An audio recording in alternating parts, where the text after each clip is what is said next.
Onetake. This is NBA Onetake, featuring yours truly, Pretty Boy Lakers. This is NBA Onetake for your head, NBA Onetake for your brain. Coming to you live, Brooklyn, New York. It's NBA Onetake, February 9th, 2021. You can subscribe to me on all social media platforms to get all your latest NBA news and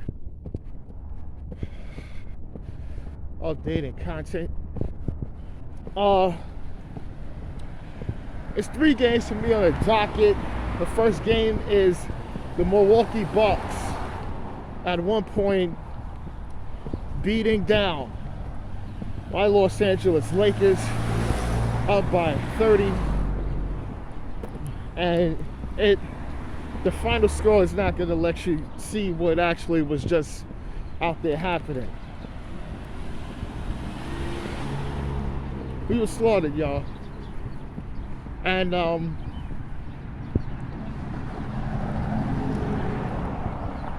Giannis Antetokounmpo, yeah, 44-14. And it was easy. And he had no answer, man.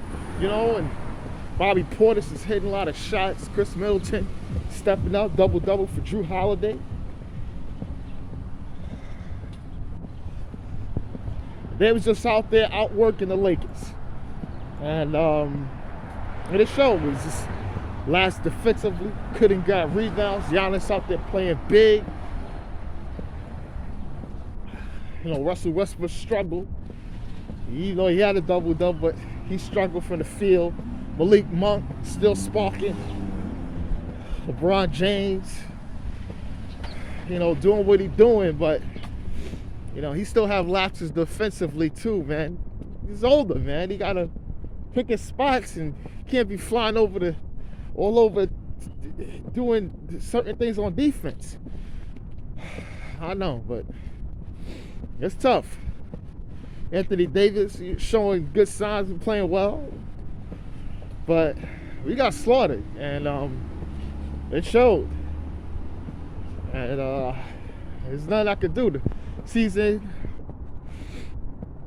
is a little after the halfway point. Seeing what's going to happen up next. Some buyouts and we gotta see. The Lakers, we just gotta see what the hell is going on. Okay? It's crazy out here. And the next game was a real good one. It was the Memphis Grizzlies. They took on the LA Clippers. Besides the Marcus Morris getting ejected for clotheslining John Morant, it was still a nice contest. And John Morant, he showed out. He had 30. Jaren Jackson Jr. showed he was still playing well. And Brandon Clark off the bench, man, he got some highlight dunks, and he played real well, real efficient. Clippers, you know, they down so many guys. You know, new Clipper, Norman Powell, he had 16 in the outing, and Isaiah Hartenstein had 19. Notably for the Clippers. So Clippers is holding on, but you know, it's that race for the 8th and playoff is getting a little tight with a lot of those teams, but we'll see. But most likely the Kawhi is done for the season, and Ty Lue said that. So Paul George, still don't know. Most likely he's out for the rest of the season. And Clippers making those moves mainly was to see if they could hold on and Paul George come and they could possibly make another run.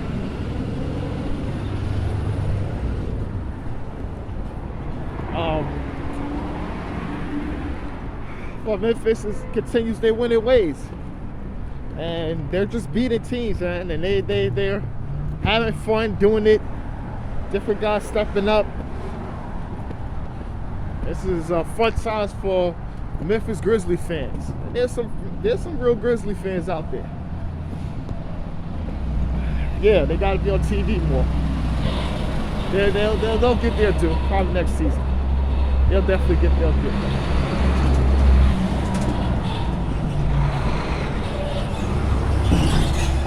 And the last game of the night was the Boston Celtics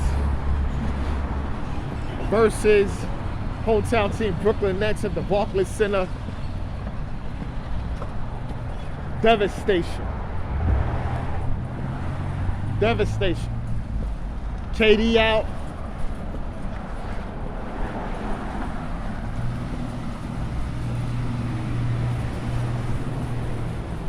Harden out.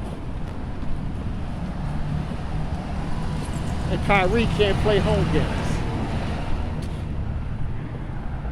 They out with a lot of players. Guys that can put scores on the board.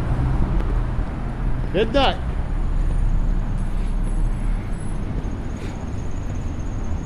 Brown and Tatum.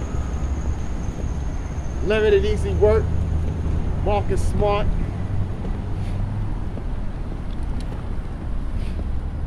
It was just, they seen what kind of game it was, and they took advantage.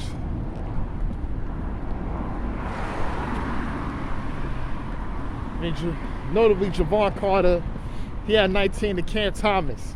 I mean, when I see that kind of lineup, it's like, what I'm working with here. You know what I'm saying? It's tough. It's tough. Next, take another loss. And James Harden and all this stuff coming out. The talks with the Nets, the Sixers, acquiring Ben Simmons. And look, I know a move unlikely to be done, but I've seen things. I've heard things come to fruition. Now, today's Wednesday. Trade deadline is tomorrow. There's already some trades happening. Some big blockbuster moves in the NBA. You know, Tyrese Halliburton, DeMontis Sabonis, and Caris LeVert, and CJ McCollum, all in new spots. So, stuff can happen, okay? And if nothing happens, I will understand already, because I've said this. They probably want to play out the season, James Harden, and see where it goes from there.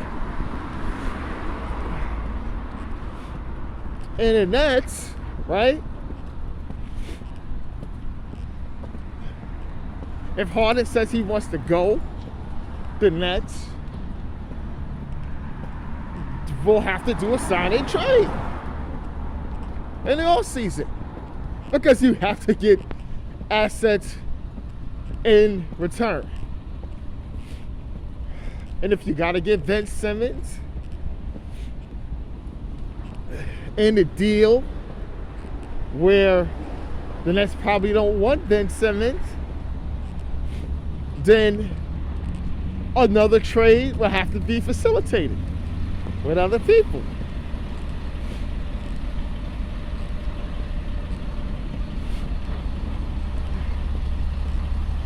So it could be a big thing this summer, where more cap space, more structure, draft picks, people that's been selected in the NBA draft, and people get a more clear mind of what they want. So it's all up. It's tough. It's tough.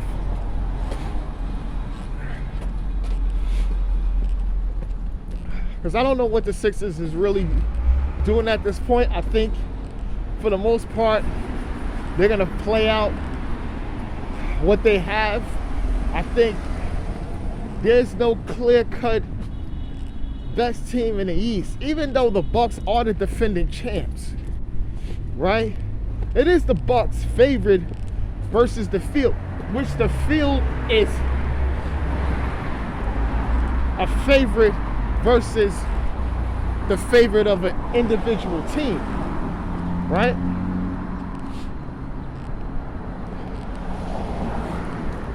Because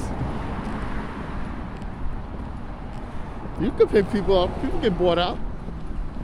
Guy come in, doing this, he could do that. What if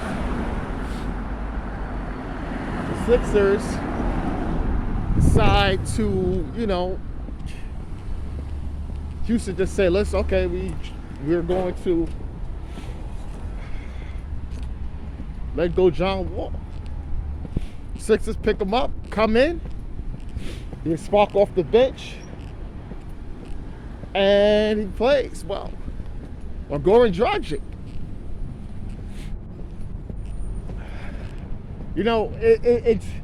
It's stuff like that I think the Sixers are waiting on. Because I know there's a bigger deal in place.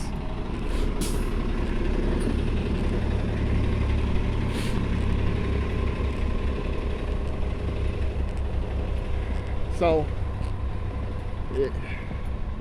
I think the Sixers is waiting on a buyout. And the Nets, telling you, this thing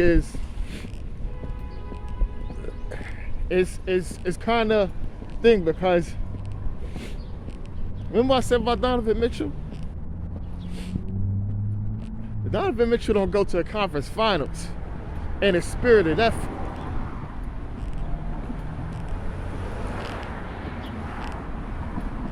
The countdown in Utah starts July 1st.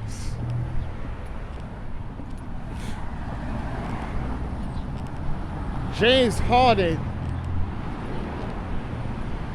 you got to be in the conference finals, game 7. And it can't be against the Sixers and lose. They got to go in there. They got to beat the Sixers down, sweep them, do whatever you want. Have them stay clear of the Sixers. In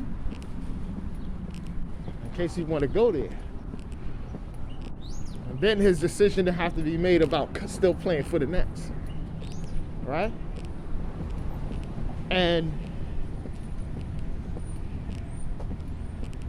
Or he got to get to the NBA Finals. He wins a championship. Yeah. He'll have his pick of the litter where he want to go if he decides to leave.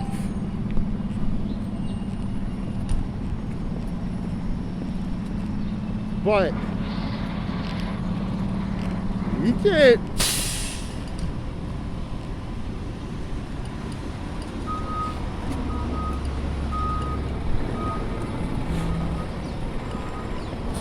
Can the Phillies say, hey, look,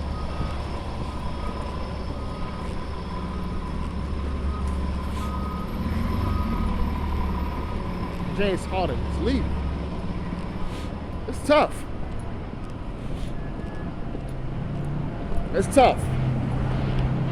The thing is, you can have a preference of a city you live in, and you can have fun doing it.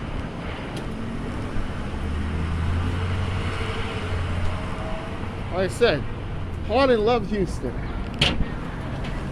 But the things that's happening in Houston was just, it was too much out of Darren Moore's control. Then they decide to lose, and then he's not being happy. He's happy with the city, he loves it, he's the king. But now he's gone. He wanted out. Now the grass is not totally green for him. So now he's in his head. But this is NBA Onetake's Pretty Boy Laker, and I'm out.